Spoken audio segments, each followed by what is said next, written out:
It's the known photograph of Mengele, the executioner-in-chief of mass murder. He had the principal part in the founding solution, in the wiping out of the Jewish people. He was one of the most responsible for the killing of millions, because Mengele was the personification of evil, and he was described by all the survivors as the angel of death. He was the cruelest man in the world, not only in Auschwitz. I think there doesn't exist a God creation that would be more cruel as he was. I met Mengele the first time in 1949. He was a brilliant man from an intellectual point of view, a good philosopher, historian, a very good medical man. He was impressive, that is the truth. Even Jewish inmates told me, you should believe me, they told me, he looked nice. He was, as you said, elegant. Dr. Josef Mengele. German war criminals who are still free expect to be safe as from next year, but not Mengele. His crimes are such that the law granting freedom from prosecution after 30 years will not apply to him. Tonight, World in Action sets out to explore why have the German and Israeli governments been unable to bring him to justice? Who is protecting him? Is he really still alive? Where is he?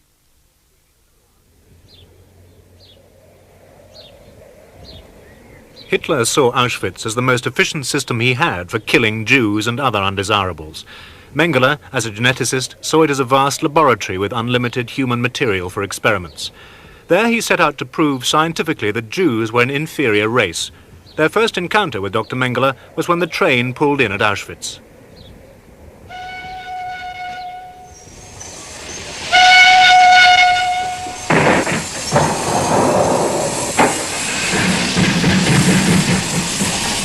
Raus, schneller, schneller. Raus, schneller, schneller.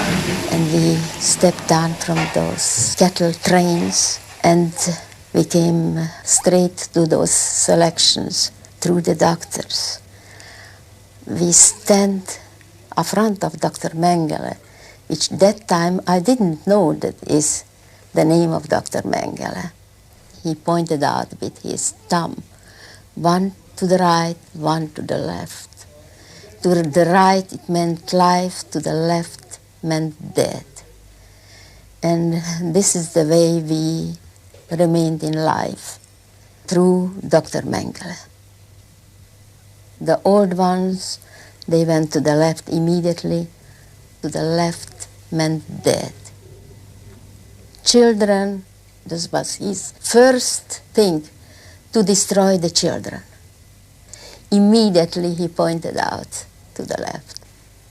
They described him as a man who was not engaged in his... It was more routine, selecting when they arrived at the ramp with the trains. He made it with a routine, distance, like this, science, whistling something, melodies of some operas, Tosca or so.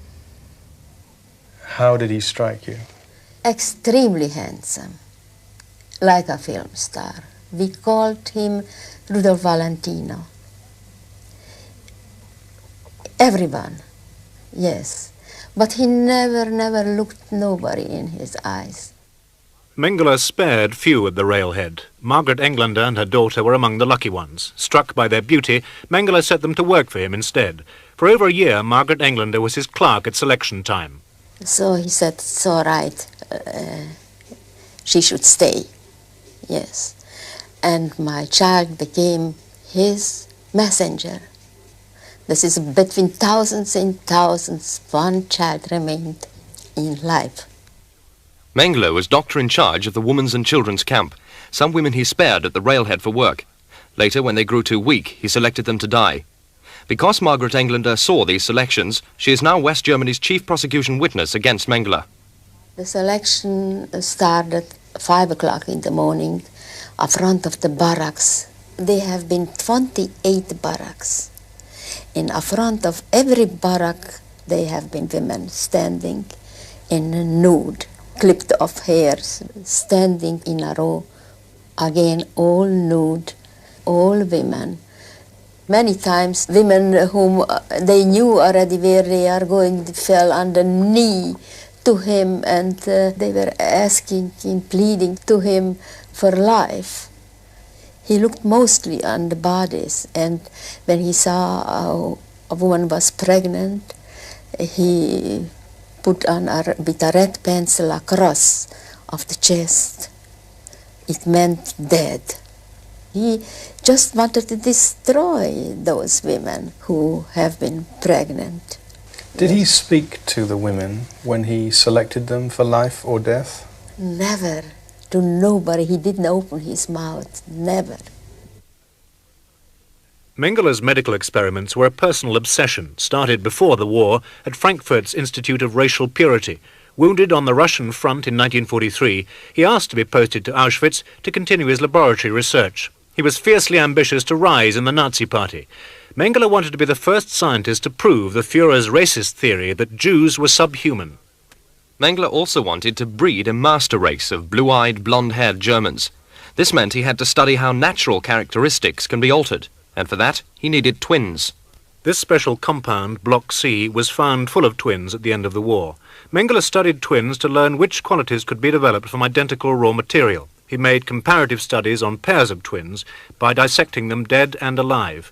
If a twin died of, say, a brain disorder, Mengele shot the surviving twin to see if it too showed signs of the disorder. And a lot of witnesses told me when transport were arriving at the rail station and he was present at the ramp, on the ramp, he was crying, twins, twins, Zwillinge, Zwillinge. And everybody knew in Auschwitz at that time that it was Mengele who was the one who was interested. He was, I would say, for someone it seemed to be crazy, twins, twins, twins. He made experiments on twins, and he took one day 4 children with him in his car and gave them chocolate and many things what children like. And in the middle of the row, he took out his revolver and he shot them. Can you list the experiments he did? Well, the eyes, the twins, the gypsies. What did he do with the eyes? They have been placed in special medication. In a glass jar they kept them. Mengele believed that he might change the pigmentation of people's eyes through injecting dyes, with blue for preference, an important feature of his perfect German specimen. 4 years ago, former Jewish prisoner Dr. Wexler Janku gave this evidence to the West German investigating judge. In June 1943, I went to the gypsy camp in Birkenau. I saw a wooden table. On it, there were samples of eyes. They had a number each and a letter. The eyes were from very pale yellow to bright blue, violet, green and grey. Do you think that Mengele was a sadist? No, no. I think, I'm sure, he was not a sadist.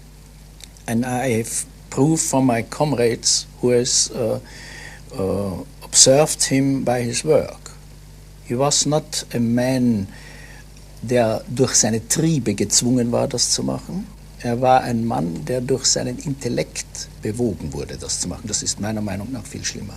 But he seems a uniquely mysterious man. He's not a sadist.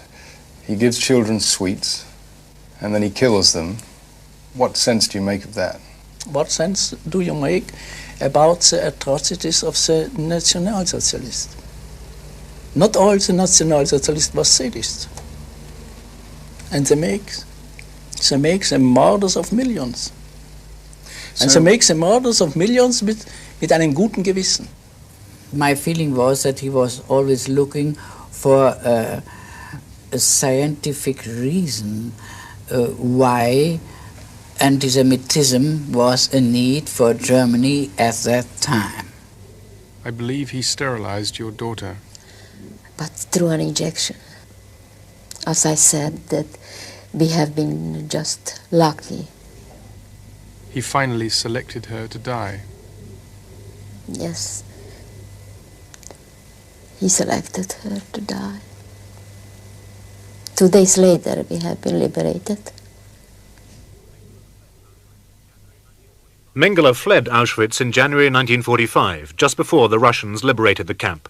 In the final hours, Mengele tried to destroy evidence of his fearful work. When did you last see Dr. Mengele? He came with other doctors. He looked around, and the other doctors remained in the lager in Auschwitz. He disappeared completely. The next day we didn't see him anymore. Did he leave any evidence of his work? As far as I know, no, nothing at all. When Auschwitz was liberated, Mengele slipped away. Within a year, he was named as a major war criminal at the Nuremberg war crimes trial by the Auschwitz camp commandant himself. The SS embarked on a series of experiments on human beings which were performed on prisoners of war or concentration camp inmates. These experiments included freezing to death and killing by poison bullets. The SS had access to human material. After Nuremberg, the Allies showed no interest in Mengele, despite the commandant's disclosure. Nor did the West Germans, now responsible for war crime prosecutions. More and more details of his atrocities emerged, and still the prosecutor did nothing. For 13 years, no official attempt was made even to find him. It was left to one man, Hermann Langbein, who arrived at the Bonn Justice Ministry in September 1958 with a case against Mengele. Langbein had spent 3 years as a clerk in the Auschwitz chief doctor's office and was determined to bring Mengele to justice.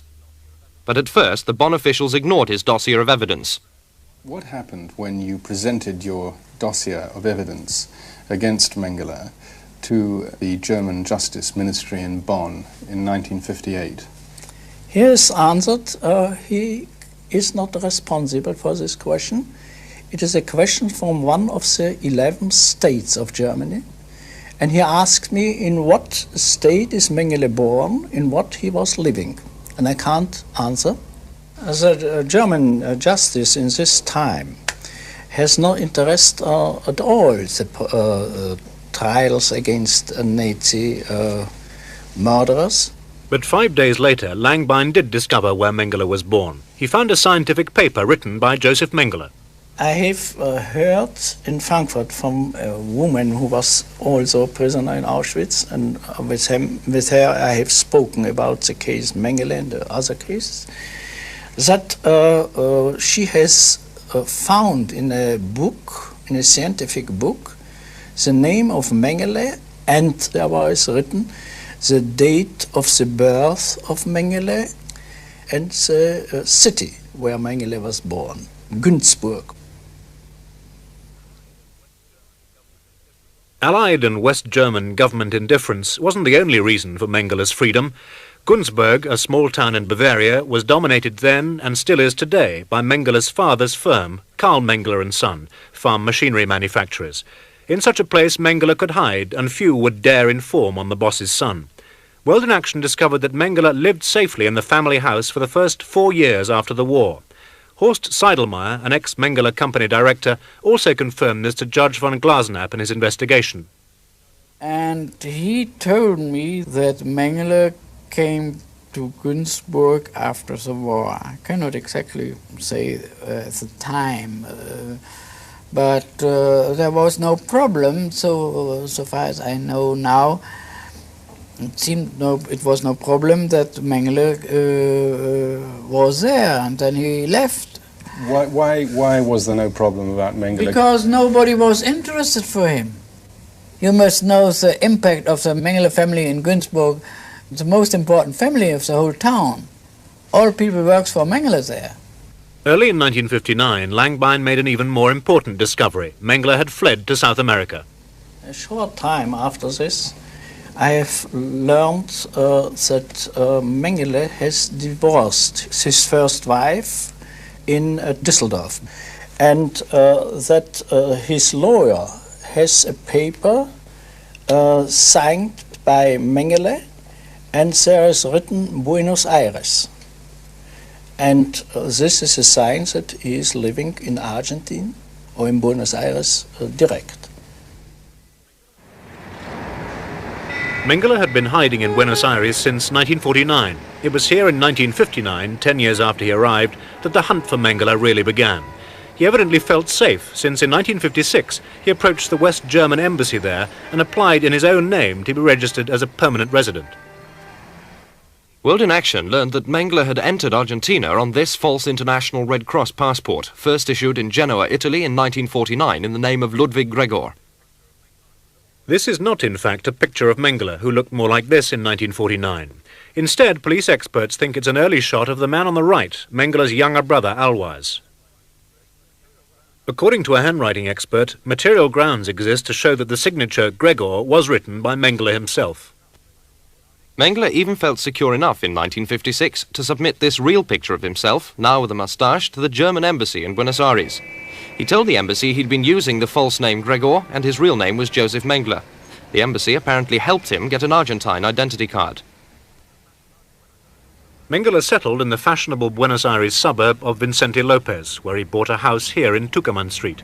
He often used his own name and openly took out a mortgage as Josef Mengele.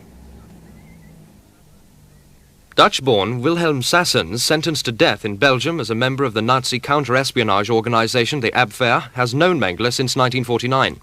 Sassens, on the left, a former SS captain, twice escaped from Allied jails. He fled to Buenos Aires, where he now lives. There, Sassens helped Nazi fugitives to escape with forged papers. And there, he first met Josef Mengele. I knew him. I met Mengele the first time in 1949. He was a brilliant man from an intellectual point of view, a good philosopher, historian, a very good medical man.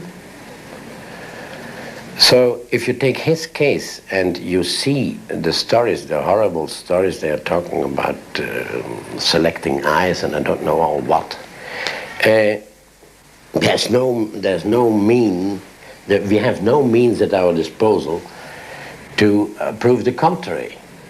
If you take the fact that this man, whom I knew really closely, I can say, and who talked me about his experiments he had done during the war, experiments, for example, with volunteers, crippled people and other people, out of the armed forces of Germany, in order to know how man reacts under circumstances of duress, such as cold or heat or water or whatever it may be, experiments which are up to date continued by the Americans in the Panama section or anti-guerrilla warfare section, the British commandos and so on. So those experiments were of course done by on the bodies of those volunteers. Now there's another question, that it seems that those experiences were as well done with prisoners. Of course, there is no proof of it. Mengele established himself as owner of a small textile factory in Buenos Aires. We discovered he struck up a remarkable acquaintance with a German Jewish businessman who discussed the possibility of partnership with Mengele's firm, cited in this street. The Jewish businessman knew Mengele only by his false name of Gregor. He told us that Gregor was getting money from his father, whom he met on a secret visit to Switzerland in 1958. He also remarked that Gregor seemed to be suffering from a guilt complex. At the same time, Gregor was going by his real name of Mengele at regular rendezvous at this German restaurant on another side of Buenos Aires. There, Mengele, for the first time, met his former overlord and fellow fugitive Adolf Eichmann, mastermind of Hitler's plan to wipe out the Jews. SS man Wilhelm Sassens was then working with Eichmann, preparing favourable propaganda to cover up what happened in Nazi concentration camps. How well did you know him? Who? Eichmann. I think I knew him completely. What did you make of him? A tragical figure, because he was really not, it was not his business in reality. He would have liked to be a common soldier on the front. That was his dream. But unknown to both Eichmann and Mengele, their capture was being plotted in Europe and Israel.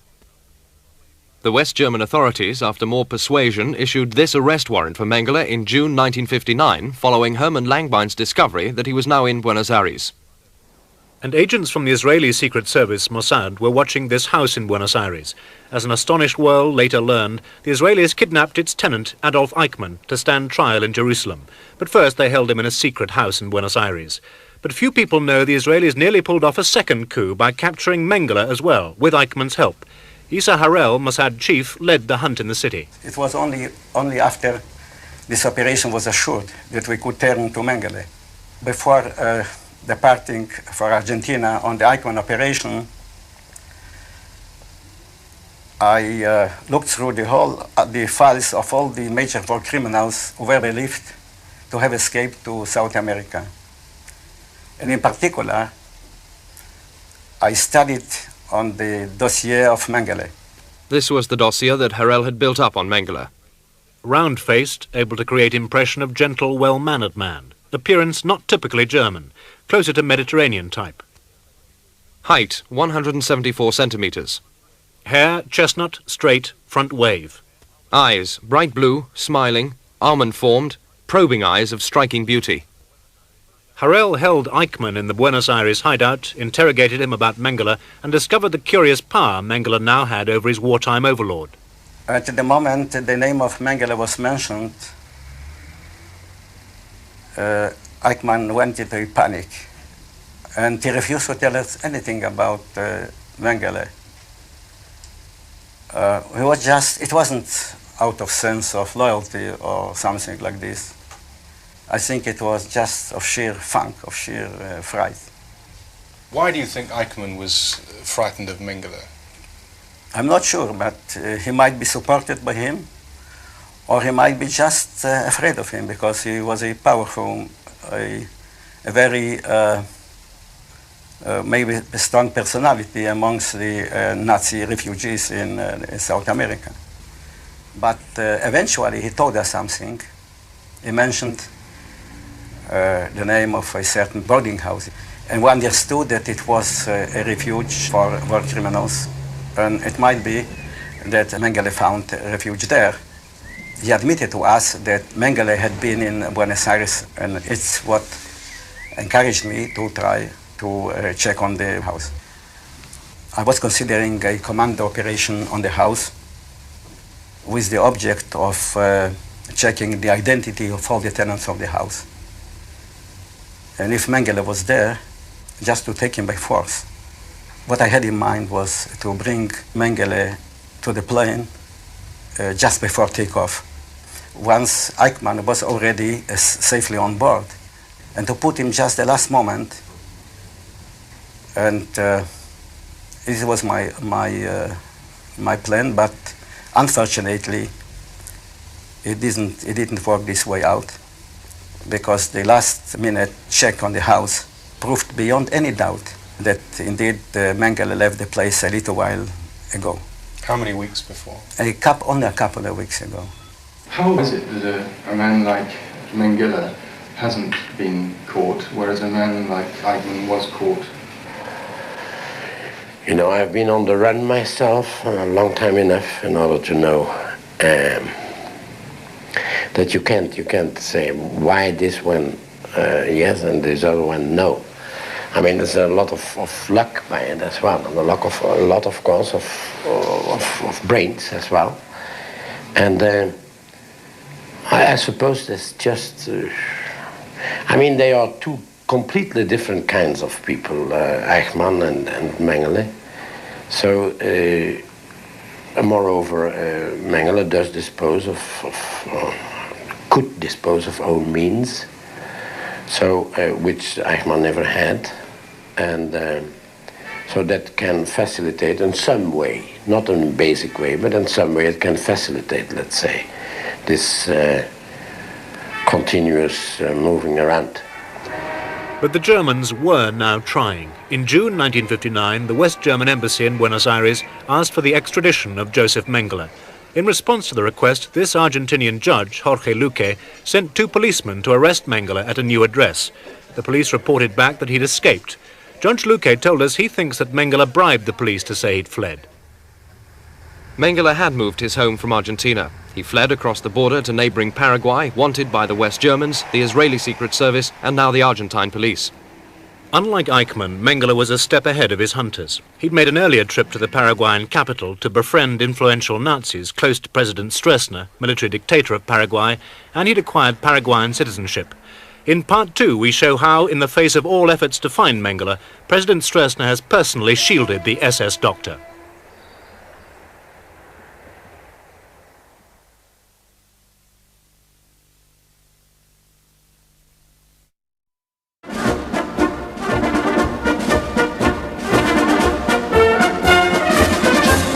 Josef Mengele, the SS doctor of Auschwitz, believed he'd be safe in Paraguay because of President Stroessner's ideology and his German background. Like Mengele, Stroessner's family came from Bavaria, birthplace of Nazism. The president still admires many wartime Nazi commanders. Men like Colonel Hans Rudel on the left here, who was Hitler's most decorated wartime pilot and now one of President Stroessner's closest friends and confidants. Rudel once ran an escape organization for Nazis to South America. Today in Germany, he still has strong pro-Nazi links. Rudel used his influence with President Stroessner to help smooth Mengele's path when he first fled to the safety of Paraguay. More recently, publicly defended Mengele. In 1971, Rudel wrote, "Mengele has suffered enough. There's no proof that he did what he's accused of." This document, first acquired by World in Action, is proof of Mengele's Paraguayan citizenship. He got it with the help of influential Nazis in Paraguay who falsely stated in 1959 that Mengele had already lived there for 5 years. This is a signature of one of the Supreme Court judges who granted Mengele citizenship, Luis Martinez Miltos, now Paraguayan envoy to the Vatican, seen here presenting his credentials to the late Pope Paul. The men who put their signature to Mengele's false testimony were Werner Jung and Alejandro von Eckstein, both Nazis and friends of Stroessner. Alejandro von Eckstein is a senior member of Stroessner's intelligence service and works on the second floor of this Ministry of Defense building. He's a lifelong friend of Stroessner and a palace visitor, as this guest list shows. Werner Jung, the other Nazi who signed Mengele's citizenship paper, is a former Hitler youth leader. Through him, Mengele got all the cash he needed. Money from Mengele's family firm in Germany was channeled through Ferreteria Alemania, a hardware business once owned by Jung in the Paraguayan capital, Asunción. Today, the firm still sells Mengele family products. It's run by another Nazi, Werner Schubaius, an admirer of Mengele who used to see him regularly. We filmed him with a hidden camera in this Asunción restaurant. At times, filming in Paraguay was dangerous, and to film some conversations we had to use subterfuge. We built a camera into a bag and strapped tiny recorders under our clothes. A German woman working with our investigating team infiltrated the Paraguayan Nazi community. We secretly filmed this conversation she had in the restaurant with Werner Schubaius, Mengele's friend. Wurde Ihnen unter seinem eigenen Namen vorgestellt? Ja, natürlich. Yes, of course. Und wussten Sie damals, wer er war? Natürlich. Of course. Und wussten Sie damals auch, worüber er angegriffen wurde? Ja, wir können. Yes, we knew the story. Hat Sie das gestört? Nee, absolut. Not at all. When we met him, we said he can't possibly have done that. Glauben Sie das immer noch? Yes, I'm convinced of that. If he has done something, it's only because he was acting under orders. I can imagine Mengele only as a human being. As a human being, he has my sympathy. Wie war er menschlich als Typ? He was like everybody else. Modest, educated, very well educated man. Much more than we are. Der weit über uns stand. Sie sagten, er war bedrückt, Mengele, als Sie ihn trafen. Ja? Yes, by all means. Warum? Warum glauben Sie? Well, the whole story was a heavy burden for him.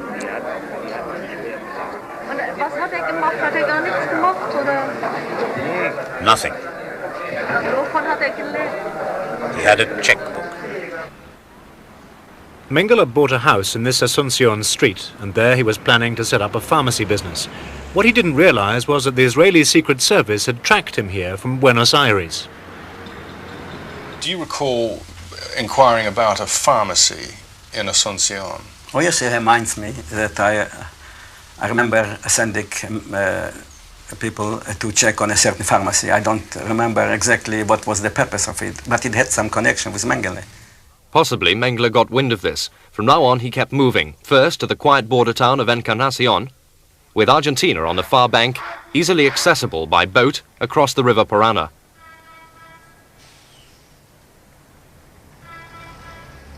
Border refuges like this were to become the pattern of Mengele's hideouts. Despite the security of his Paraguayan citizenship, Mengele feared the same fate as Adolf Eichmann at the hands of the Israeli Secret Service. Mengele chose this area for its large German population, where he found sympathy and understanding from many fellow Nazis. The houses and atmosphere are much like pre-war Germany.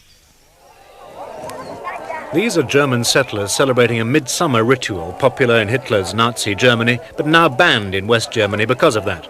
Mengele knew that he could remain hidden among these people, many of whom had fled to South America like himself. Named the Hotel Tyrol, this German-style hotel in the area has become a meeting place for Nazis. Alfredo Stroessner, the Paraguayan president, is also a frequent visitor. It's owned by Armando Reinartz, a Belgian who turned traitor and joined the Nazi Waffen-SS during the war. We filmed Reinartz secretly at his hotel. He confirmed that Mengele had stayed there. He just dropped in. I can't say very much. I didn't know him very well. Just casually. Yes, a nice man. He was a doctor here.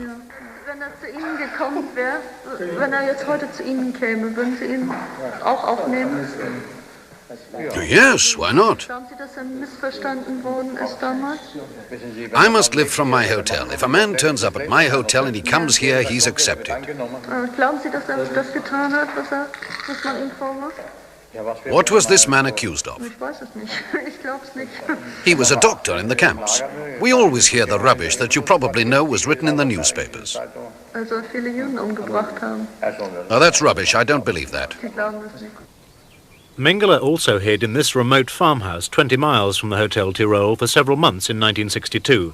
The home of German Alban Krug, its humble appearance belies his position as one of the key helpers in the escape of Nazis to the German colony in southern Paraguay. Alban Krug gave shelter to other Nazis who were on the run. Unknown to Krug, we managed to record a conversation with him with our hidden camera, but Krug hedged questions about his friendship with Mengele.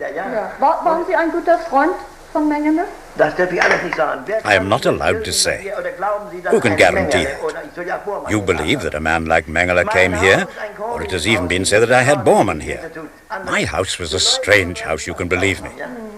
My house was a place where people, no matter where they came from, they came to me. In the same way as you come to me now. They came to me for a reason, mostly when they had no money. At that time I was famous. Our times were hard. I've saved many people, mainly Europeans and Germans from the Third Reich, from the police, when they were trying to blackmail them. I was a famous man and I had a big house. Whether Mengele stayed with me, no one can say. Nobody ever introduced himself to me as Mengele. Can't tell you that either. I don't know whether it was Mengele. Reinartz, the SS owner of the Hotel Tyrol, was quite certain of Krug's help for Mengele. A local German pastor in the area since the war confirmed the story too.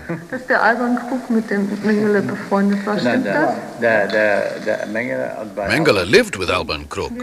Alban Krug lived out at Hohenau 5, that is 23 kilometers from the center of Hohenau. Yes. Another group of people had tracked Mengele down to Krug's remote farmhouse. Issa Harel's Israeli agents moved quietly into the area. They discovered that since the Eichmann kidnapping, Mengele now had armed guards. How long were your men operational in Encarnacion? It was a question of months, until they came to the conclusion that indeed he was living on a certain farm in the desolate farm near the Encarnacion. But how can Israelis infiltrate such a heavily populated area of Germans? By cover. They never appeared as Israelis. This area was full of Nazi supporters and, of course, friends of the Nazi war criminals and, of course, of Mengele. He had bodyguards and lookouts, armed, and sometimes also accompanied by dogs. And a very kind of strongholds, which could be only stormed by armed force. Do you think Mengele was being protected with the blessing of the president? Of course he was protected. He might be protected by by certain influential personalities in the district. It might be.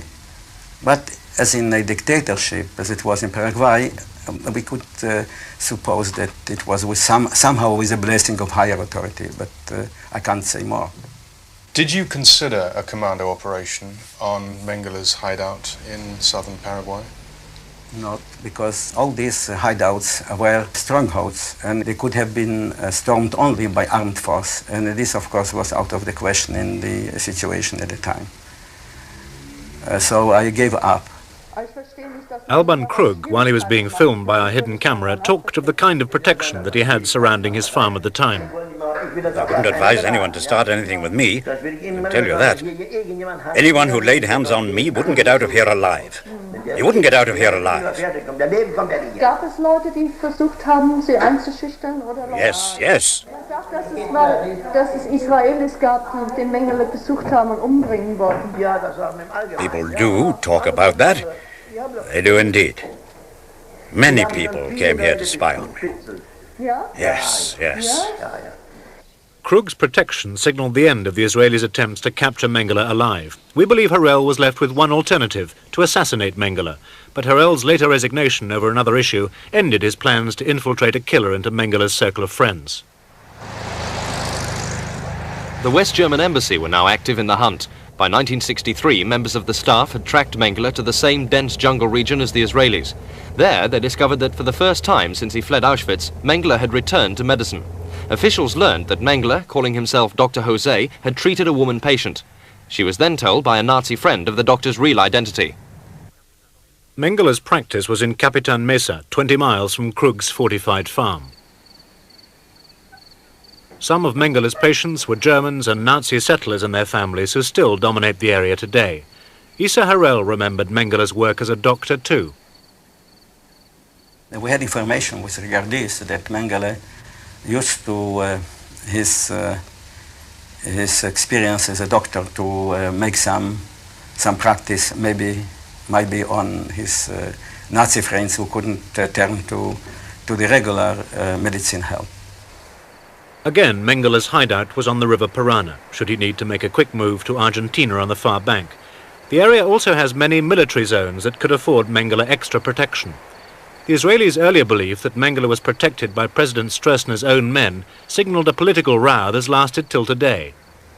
In 1964, the German embassy in Asunción asked the Paraguayan government for Mengele's extradition. President Stroessner declared Mengele untouchable because of his Paraguayan citizenship. In a face-to-face confrontation, the German ambassador, Eckhard Priest, asked the president to overcome this by stripping Mengele of that citizenship. Stroessner threw a rage. He said that the Paraguayan nation had been insulted. The diplomatic row forced Ambassador Briest to leave his post prematurely. With a £14,000 West German government reward on his head, Mengele kept moving. In 1966, he was tracked to the Argentine town of El Dorado after crossing the river from Paraguay. There, a Brazilian took this remarkable clip of film of Josef Mengele from a car. Run a second time in slow motion, we see Mengele turn and look straight at the camera. Alone and without a bodyguard, Mengele doesn't challenge the photographer but walks on. Run a third time, identification as Mengele has been confirmed by both German and Israeli intelligence, checking the skull outline and ear shape against earlier photographs. Meanwhile, a complete change in Israel's attitude towards Mengele took place. In 1968, they opened an embassy in the Paraguayan capital. Israel went flat out to court President Stroessner, Paraguay's dictator and Mengele's protector. Branded by the Russians as the aggressor after the Six-Day War, Israel badly needed UN votes, and Paraguay had just been elected to the UN Security Council. The new ambassador, Benjamin Veron, had to forget all about Mengele and befriend Stroessner. I didn't think of Mengele when I received my mission there. I didn't think of him when I arrived there. Nobody in our foreign office thought of it. Nobody spoke to me about it. There were no instructions of any kind. I was sent with a certain mission. What do you understand by that? Well, I was sent there to create friends and to influence people. Veron was ambassador to Paraguay from 1968 to 1972. He believed Mengele was still in Paraguay during this time. While you were there, did you believe Mengele was also in Paraguay? The Paraguayan authorities reacted to news items which appeared from time to time in the international press that Mengele was in Paraguay. They were annoyed about it, annoyed but not that much that they would ever deny. They never denied his presence? No, no. And what do you take that to mean? That he may have had at that time one of his homes in Paraguay. Discreet inquiries by the German embassy revealed that Mengele had to change his lifestyle in the late 60s. 3 German ambassadors, including the last one, Helmut Hoff, told us that President Stroessner himself ordered Mengele to keep away from the capital, Asuncion, and change his name and his appearance. Worldwide interest had made Mengele a political embarrassment to Stroessner.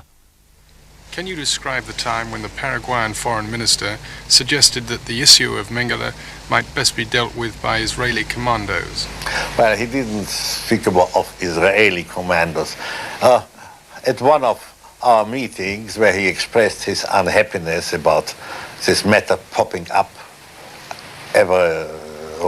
always again in the press, he said, Ambassador, you understand, this is really not a question for diplomats, it's a question for commandos. Perhaps his subconscious spoke and said, let's get rid of the man, take him away, take him off our hands. That may have been his innermost feeling. Nevertheless, West Germany pursued Mengele through the courts. Judge von Glasenapp had been preparing a prosecution case against him. In 1974, Mengele's brother Alois died in Germany. Von Glasenapp thought Mengele might attend the funeral because Alois had always financed his fugitive brother. The death of his brother, that could be an event that Mengele wished to attend the funeral at least, in spite of the fact that the situation was dangerous. And so I ordered that the criminal police watch the funerals. You ordered his family's telephone to be tapped? No comment. That's a secret of office. No, we have the right to control telephone, but there was no success at all. Nothing happened. No voices on the line? Nothing. Silence on the western, quiet on the Western Front. The attempted assassination by a Nazi gang of the Jewish owner of this shop last year led to a bizarre chain of events that indicates Stroessner still has enough sympathy to protect Mengele. Emilio Wolf, an Auschwitz survivor, came to Paraguay after the war and opened a butcher's shop there. His mistake last year was to say that he could identify a war criminal in Paraguay. Edward Roschmann, former commandant of the Riga extermination camp, fled to Paraguay in 1977. He featured in Frederick Forsyth's novel, The Odessa File. The real-life Roschmann, a sick man, admitted himself under a false name to Asuncion's public hospital where he died. For several days, the corpse's identity was a mystery. It was rumoured to be Roschmann. Then Wolf publicly claimed he could identify the corpse. That same night, gunmen sprayed the front of his apartment above his shop with bullets from a passing car. We tape-recorded this interview with Emilio Wolf. Haben Sie irgendeine Ahnung, wer dieses Attentat verübt haben könnte? Yes, people from the Odessa, the Nazi escape organization. I've even had letters from Germany, from people in Frankfurt saying this would not be the last time. The Roschmann incident provoked a circulation battle between Paraguay's 2 main daily papers. The ABC newspaper first published the Roschmann story.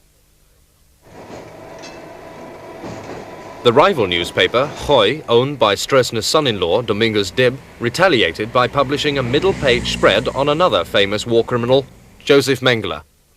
Stroessner was furious. He banned the next day's follow-up story on Mengele when he heard Dib's plans to publish 2 locations where Mengele sometimes hid, both in border military zones. As Stroessner's son-in-law, Dominguez Dib, privy to the family secret on Mengele, had overstepped the mark in the circulation battle. This whole Roschmann incident and the ensuing row about Mengele prompted the German embassy to renew pressure for Mengele's extradition. Last autumn, the head of the consular section met a senior official in the Interior Ministry run by Savino Montanaro. Montanaro instructed his official to deny any knowledge of Mengele's whereabouts. So it was an assassination attempt on a Jewish butcher, foolish enough to talk about Nazis, that reopened speculation about Mengele last year. That shooting also gave us our first report of direct contact with Mengele today. A Nazi gang in the capital was responsible for the shooting. Their leader is a German who came to Paraguay, Enrique Müller, widely known in Asunción as Nazi Müller. While we were filming him with our hidden camera in a restaurant, he said that he sees Mengele every month. Yes, every week, every month.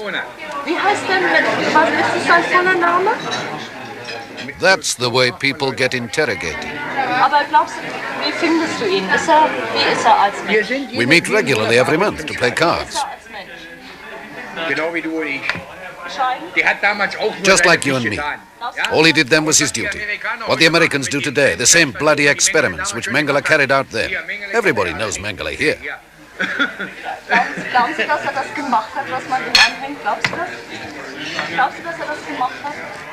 Yes. And I would be prepared to support it myself. What we were trying to do then was to rid ourselves of society's cripples. You can take that as you like. And when I look at them all today, the way they all run around here, all I can say is that Mengele didn't do anything more than scratch the surface.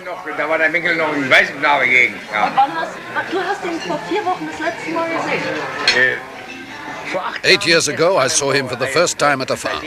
Since I've been here, I see him every 4 weeks.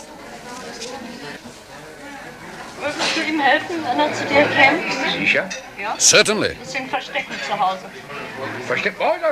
Hide him?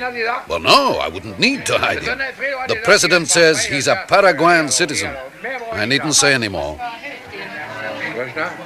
Stroessner helps him. There's no need for Stroessner to help him. Listen, everything here is run by different laws. And what is it you don't understand?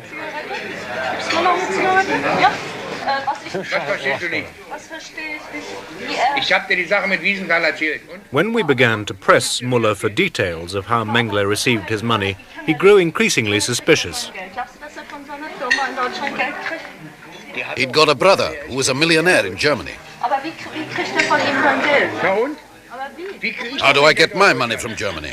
In Deutschmark checks, which I change on the black market, and then I've got my money. That's no problem.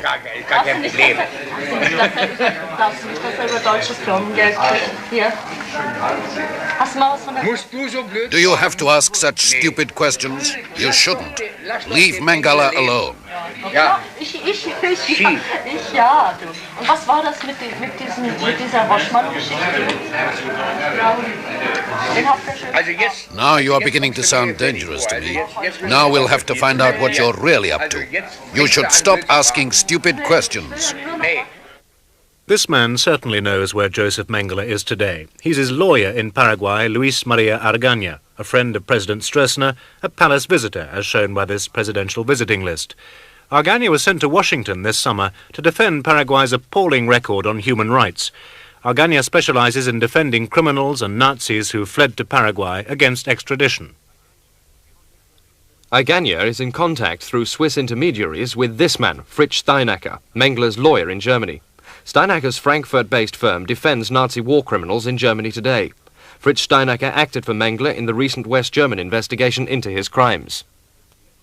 It's the existence of this legal chain that's convinced the West German authorities that Josef Mengele is still alive and well. Judge Horst von Glasenapp. His lawyer is Mr. Fritz Steinacker. Steinacker at Frankfurt, yes. A follower of Latern's, a famous one who was in Nuremberg, if you know the name, the Nuremberg trial. How well do you know Mr. Steinacker? Oh, well, look, I am long in Frankfurt courts, and I know him more than 10 or 15 years ago or longer. Do you think Mr. Steinacker would have been told had Mengele died? I think so. And do you think Mr. Steinacker would have passed that information to you? Of course, there's no doubt about it. I'm sure. Do you think Mengele is still alive? I think so. Otherwise, there are a lot of people who knows me, and they would tell me if he died or so. Like the Israelis and West Germans, we never had direct contact with Josef Mengele in Paraguay. But we believe the evidence points to his continued protection there by President Stroessner, who personally refused to strip Mengele of Paraguayan citizenship despite repeated West German requests up to last year. Personally banned this newspaper from publishing a Mengele story in July 1977 that would have revealed one of his border hideouts. Allowed his Interior Ministry in 1977 to deny any knowledge of Mengele's whereabouts when the West German embassy inquired about their extradition requests first submitted in 1962. Finally, Enrique Muller, leader of a violent Nazi gang, claims Mengele lives in Paraguay with President Stroessner's approval. I wouldn't like to see him that he should die. Definitely not. I would like to see him, he should be in life for the rest of his life and to suffer. Yes, this is which I would like to see him. He should be in life. And he should be suffering, he should hear the survivors to tell him what he did with us. I mean, you can never feel safe if you have the whole world who is writing and doing and acting against you. I don't suppose that he can ever feel very safe. Do you think Mengele will ever be caught? I don't think so. I don't think so.